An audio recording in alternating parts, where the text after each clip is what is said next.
So when I was first switching to DaVinci Resolve from editing full-time in Premiere, I tried to fully let go of my Premiere shortcuts and just focus on relearning the hotkeys and shortcuts that were built default into DaVinci Resolve. And that was easier said than done because it made me pretty slow when I first started learning DaVinci and editing fully within it. But now I'm really happy that I actually have a DaVinci Resolve keyboard cover by Editor Keys. It makes it super easy and quick now just to look down and find the hotkey that I'm actually looking for. And I'm actually going to be giving one of these away, so if you have the Apple keyboard with the numeric pad, drop a comment below and hit subscribe, and I'll be giving it away at the end of the month. I really love this thing, and I wish I had it when I first started out, but in this video I want to go through some of the keyboard shortcuts that have definitely made me faster as an editor, some of the built-in ones that are my favorites, and some of the ones that I have customized myself, and I'll leave a link to my keyboard customization in the description below. So let's take a look inside DaVinci. So if you want to install my keyboard settings, come up to DaVinci Resolve, keyboard customization, click these three little arrows and import the preset. Then navigate to mine and select it, and there you go. So let's dive into some of my favorites. Okay, this is by far one of my favorite ones and a must know. So let's say you want this clip, and I actually want it way over here, and I want this clip over here, and I want all the timing to be exactly the same. You can rearrange your sequence way faster than what I just did by just using your nudge keys with Command and Shift. So I can just quickly get it over here and rearrange this one and find new structures within sequences, because trying things out is sometimes half the battle in editing, and I love using these keys just to quickly rearrange B-roll sequences to see which clip would actually fit better in terms of telling the story. Okay, so in this example, I just have a placeholder graphic and it's just a static image, but I've also finished editing this actual graphic. So I just want to quickly replace it, same timing, same everything. So I'm going to click what I want in my media pool. To note, my actual selected track is the below, so there's no audio in this guy anyways. So all I can do is hit Option R and it will replace to the exact same length, and we have a quick replace. Okay, this is something that I use a million times a day, and it's literally just based around my tab button. This is something that I input and actually stole from my friend Zach Mayfield, so check out his channel, he rules. So my media pool is tab, and if I wanted to get up effects for what I'm working on, I can just press Option tab. So now we're in my effects, and if I wanted to get up the inspector, I am hitting Option tilde. Basically why I'm doing this is because screen real estate is important, and sometimes I don't want everything kind of cluttering my view. So if I can just Option tab, Option tilde, now I'm just fully absorbed in the edit, but maybe I want to add a dynamic zoom or something, I can hit Option tilde, and now I can get in quickly, do my thing, and then close it and get back to working. And if I want to get an effect, I can just dive in and fully just get into it. So even if you're in your effects tab, if you just hit tab twice, it'll actually just go to media pool and then close it. So if I hit tab, media pool, tab to close. So sometimes that's actually handy to know, because sometimes it's faster just to hit this twice than to get two fingers on the keyboard, but to each their own. If you take nothing else from this video, please implement just that, because it makes bringing up those windows and getting to what you need way faster. So please, if you take nothing from this, take that. Thank you so much. Okay, so you can see in this edit, I kind of have three sequences here. Like, this is a big chunk of story, this is a big chunk of story, and this is a big chunk of story, just with the music tracks. And when I'm working on these, I usually actually divide them out into smaller edits so I can work on them more efficiently.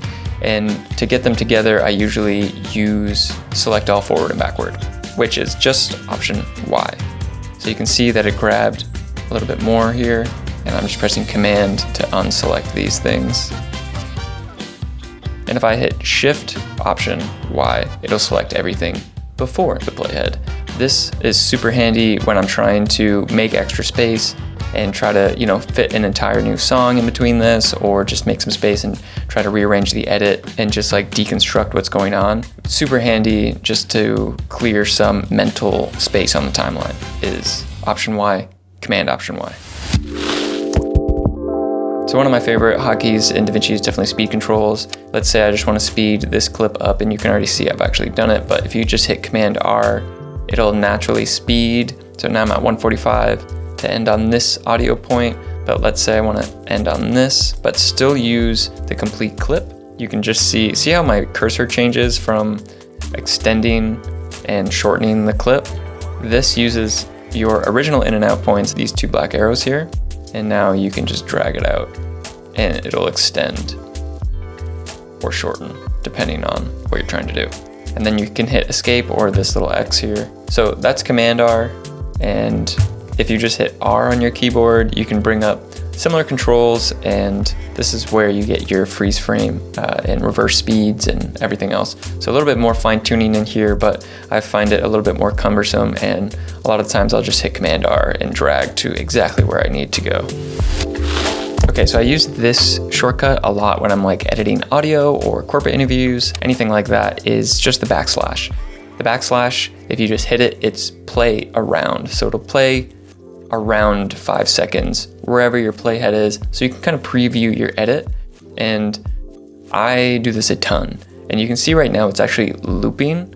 So if you hit Command, you can see it right here, this turn off and on. If you hit Command backslash, it'll loop, so that when you hit the backslash and you are playing around your edit, it'll just continually loop so you can actually get the sense of what your edit is actually doing.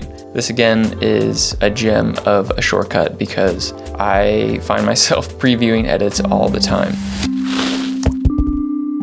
This one I ported over from Premiere because the audio workflow in DaVinci I found a little bit maybe lackluster in terms of like the shortcuts and the way that they handle it. And I guess they just handle it differently than Premiere, and I wasn't used to that. So what I've done here is basically taken a shortcut to normalize audio levels. You can see I've done G. So if I just click on an audio track, hit G, I can now choose my target peak level. Let's do 5. You can see the actual waveform changes.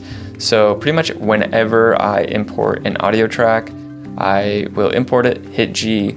If it's a music track, I'll type in like -10 or something like that. Or if it's a VO track or audio, like a speaking dialogue track, I'll like hit G, bump by 5. That's just the way I used to work in Premiere. That feels more comfortable to me. Okay, so for this next part, I'm going to introduce you to the stars of pretty much all video editing, which is Q, W, and E. Regardless of what editor you're in, these will always be your go-to keys because that's where your fingers sit. So I'm going to teach you kind of what they do, why these are the chosen ones on the keyboard, and while I'm editing this entire sequence, I'm going to kind of rapid fire a bunch of shortcuts that I use on the daily that hopefully will help you out. So let's dive into just this little tiny sequence. Okay, so this is basically how I start every edit. So let's pop open the media pool, which I'm just going to press tab, and I'm going to sort through how I want my story to go. You can 100% add some in and outs when you're in your preview window, but for this case right now, I'm just going to select the clips that I want. So I want this clip, then for it to go to this clip, I'm going to use this clip, this clip, this clip, this clip, and these 2 clips. And all I'm going to do is take them all, drag them to the timeline, and that is roughly my sequence. So this clip is clearly already has in and outs on it, so I'm going to hit Option F. I'm going to delete that, hit Option X to clear the in and outs, and then I'm going to take this clip and I'm just going to insert it right into our narrative here. Okay, so the next thing I'm going to do is just simplify what we're looking at here just for your sake. So I'm going to hit Tab. I'm also going to hit Option Tilde, and we're just going to right click here and delete empty tracks so we don't have to look at anything. And I'm going to bring down just to one program viewer here. So let's just start right in on this sequence here. And basically because of the entire clips, we're just going to be trimming for the most part. And I mostly use this routine when editing dialogue, but it's also a really handy routine to edit selects as well. So let's use our J, K, and L keys to kind of speed up going backwards and forwards so we don't have to use our mouse. So one hand J, K, L, the other hand Q, W, E. So let's place our fingers right on. And here we go. So let's go to the point. And quick note, if you hit like J twice, it'll like speed up. Same thing with L. The more you hit it, the faster it goes. So just to preview what each key does, if I hit W, it'll make a cut and divides the clip into two. But right now we want to trim off everything before my front tire comes in to this frame. So I'm gonna hit Q on my keyboard. That entire top end of that clip is trimmed. And let's say, right there, that's good. I want to remove all of this space here from here to here. So I'm just gonna hit E. And there we go, now we're in the next clip. Same thing, I'm gonna hit L on my keyboard to speed it up. Me running the frame, getting all set up. Okay, great, Q. Let's go forward to a new frame. Great, E.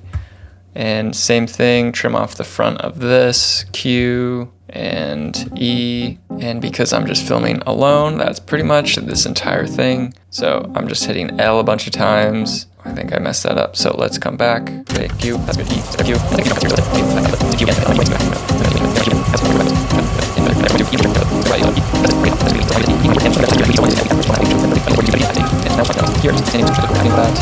And E. So that's a simple sequence using QWE. Very, very fast, especially if you're editing dialogue or just making in and outs, just like I did here. And let's say we review this, and there's some clips that aren't actually, where we want to be. Let's say we just want to use this one clip, and we want to delete these guys. I'm going to hit T on my keyboard, and I can extend this clip, and it'll extend everything else. T is amazing, because it also allows, if I hit T and I'm just like, okay, I love the length of this clip, but I want to go a little bit later, I can just grab this clip and slide it. You see how the actual mouse changed a bit here? And now I'm slipping the clip within the actual time. So now the ins and outs of the clip are slightly different. Another thing to note here, which I use all the time, is if I'm just frame trimming. So what I mean by that is if I am back in A and I'm using my comma and period keys, you can actually shift this clip around frame by frame. And I obviously deleted a bunch of other frames from the other clips. What if I don't want to do that? What if I just want to add a few frames on the top and the tail? If you click and see that green, now we're selected right on the edge of that. And if I hit my comma key, now I'm eating into the other clip. I'm gonna go to the other side here, click there, period key, and now we're there. So I love these keys because depending on where you're selected, it's gonna add or subtract. And I love it because if you just select the clip, now you can nudge it. Invaluable keys. Another thing that I'll show you that I feel like is just a great thing, I haven't mapped it to any keyboard, but if you come up to edit, delete gaps, you can just delete your gaps. We all need that sometimes. Some other things here is I've actually remapped my linking to Command L. That's just what it was in Premiere, so I used it in DaVinci. So if I come over here, Command L, all these clips, you can see now my linking is off by default, but it's actually off for these clips as well. So if I just delete this and then decide later, oops, I actually want the audio of me climbing, you can click your clip, hit F on your keyboard. I'll make it 2 viewers so it makes more sense. But here's actually my clip in the media pool, and I can just select the audio, bring it down here, move to this next clip, hit F. It already has the in and outs, and you're just dragging the audio now. So really handy function in my opinion. And again, let's say we want to find this specific clip in the media pool. We're gonna hit Option F on our keyboard. And let's say we actually don't want that clip. We want this clip of whatever this is. We're going to find a good spot and we're gonna hit Option R on our keyboard, and it replaced that clip at that specific time. And that's that. Okay, so even though we've dragged the audio into our clip, they're actually unlinked. And even if we turn back on our linking, they still are unlinked because our hotkey to link these two clips is actually Option. So if we hold Option Command L, now the link, and you can see the little link icon there. And one more thing I want to quickly note here is, say I want the video or audio to bleed into the next shot. You can just hold Option here on the video and see how I'm dragging and it bleeds into the next shot. That wouldn't have happened if I wasn't holding Option. And kind of the reverse, if my linking is off and I want them both to move, they won't, but if I hold Option, now they will both move. And another thing that I hope you know about Option is if you just hold Option, click and drag clips, it duplicates. That will work on anything. So Option is your best friend. So a lot of these things I've taken time to map to my keyboard. A lot of them are built in. Again, I would encourage you to go to the link in description if you've liked what I've shared, and just download my keyboard customization and install it for yourself. And yeah, thanks for watching. I hope you learned something, and I'll see you in the next one.